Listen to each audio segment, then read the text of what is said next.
আসসালামু আলাইকুম। যে দেখতে পাচ্ছেন আমার চারিদিক দিয়ে আসলে ভুট্টা ক্ষেত। আমি এখন ভুট্টা ক্ষেত দিয়ে আমি যাব, দেখি কি অবস্থা। দেখেন এই যে ভুট্টার ফুল, এই যে দেখছেন, এই যে। তো এরকম আসলে ভুট্টা খেতে আসলাম। আসলে যে আমার কি যে ভালো লাগতেছে, হ্যাঁ, আপনাদেরকে আমি বলে ভাষায় প্রকাশ করতে পারি। দেখেন আপনি, এই যে দেখছেন, এই ভুট্টার, দেখছেন।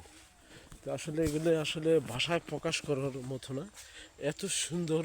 তো আমি চলে আসলাম আসলে, যে আমার দেখেন আপনি আমি কিভাবে যাচ্ছি এদিক দিয়ে, যে দেখতে পাচ্ছেন, দেখছেন।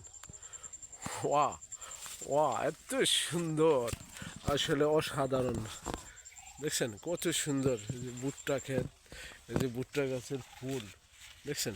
এই যে জোয়াপ, আসলে এত আনন্দ লাগে আমার কাছে, কত বছর পর এগুলাও দেখতেছি আসলে গ্রামে এসে। আসলে ভুট্টা খেতে যা যা আসলে আসে না, তারা কখনো এই জিনিসটা অনুভব করতে পারবে না। তো আমার কাছে যে এই যে এদিকে দেখছেন, দেখছেন, এই যে দেখছেন, এই যে এটা মোটা হবে, অনেক মোটা হবে। তো আসলে আমি আসছি, সন্ধ্যা ঘনিয়ে আসছে, তারই মধ্যে চলে আসলাম আসলে যে ভুট্টা খেতে যে আসলে কতটা আনন্দ, যে গাছগুলি যে কত সবুজ সুন্দর দেখা যাচ্ছে। আমি চলে আসলাম আপনাদের মাঝে। তো এগুলি আসলে মানুষ টাকা দিয়ে কিনতে পারবে না, দেখতে পারবে না। তো যে একটা আসলে প্রাকৃতিক একটা যে একটা সৌন্দর্য, সেটাই আমি আপনাদের মাঝে উপস্থাপন করার জন্য চেষ্টা করতেছি। তো মহান রব্বুল আলমিনের, এই দেখেন আপনি, আমি আরেকটা দেখাচ্ছি, এই যে দেখছেন, এই যে দেখছেন, অনেক সুন্দর, অনেক সুন্দর।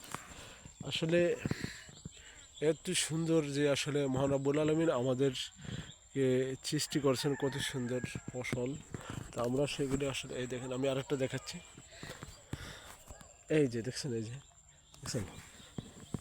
আসলে সেটা বলা, বাসায় বলা কষ্ট। আসলে এত আনন্দ লাগতেছে আমার কাছে, যে জানি না আপনারা কেমন লাগে। আমি যে আসলে কেউ নেই, আমার কাছে ভয়ও লাগতেছে যে আসলে কেউ যদি কোনো দিক দিয়ে চাপ দিয়ে ধরে। তো আমার কাছে খুবই ভালো লাগে এই প্রাকৃতিক ফসল। তো কার কাছে কেমন লাগে জানি না। তো আপনারা আসলে যদি ভালো লাগে, আমি ভুট্টা খেতে চলে আসলাম। ভিডিওটা আসলে একটু পরে শেয়ার করবেন আপনারা। কত সুন্দর দেখছেন, অনেক সুন্দর ভুট্টা ক্ষেত। ভালো থাকেন সবাই, সুস্থ থাকেন।